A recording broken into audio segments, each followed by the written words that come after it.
Assalamu Alaikum. I'm Marwa Mohkum Sheikh. Welcome to Narramus. In Washington these days, a new phrase is quietly making the rounds: Indian arrogance. Behind closed doors, senior policymakers grumble that India wants every benefit of partnership but refuses to listen, refuses to compromise, and often flips the script by lecturing others. Some have even called New Delhi transactional to the point of insult. But here's the catch.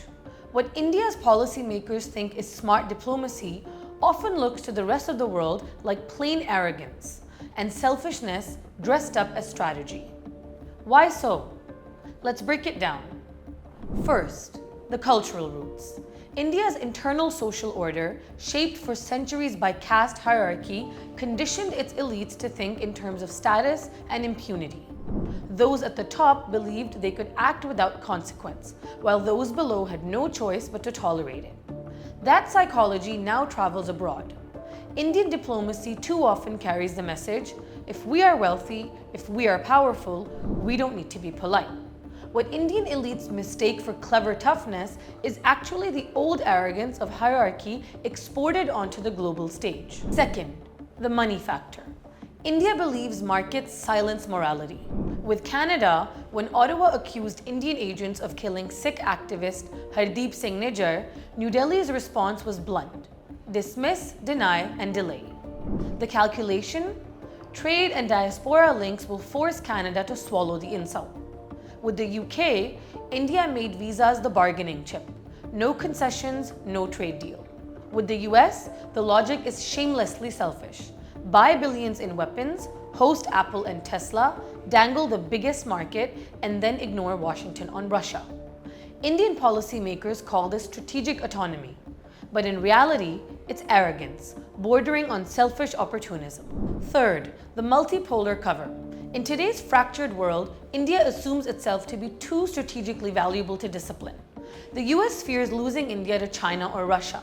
The Gulf depends on Indian labor and remittances. Europe treats India as a counterweight to Beijing. Everyone is chasing India, and when you are being courted from all sides, humility feels optional. But here again, what Indian elites call shrewd positioning is really selfish arrogance, squeezing all sides without committing to anyone, treating alliances as one-way streets. Fourth, domestic politics. Every sharp exchange abroad plays brilliantly at home. When Indian ministers snap back at Canada, Britain, or even the US, it is presented to the domestic audience as national pride. Modi's government thrives on Hindutva nationalism, and nothing rallies the base like headlines that scream, India stood up to the West. Here, arrogance is not just tolerated, it is celebrated. Now here's the real problem. Arrogance buys applause at home, but it doesn't buy respect abroad.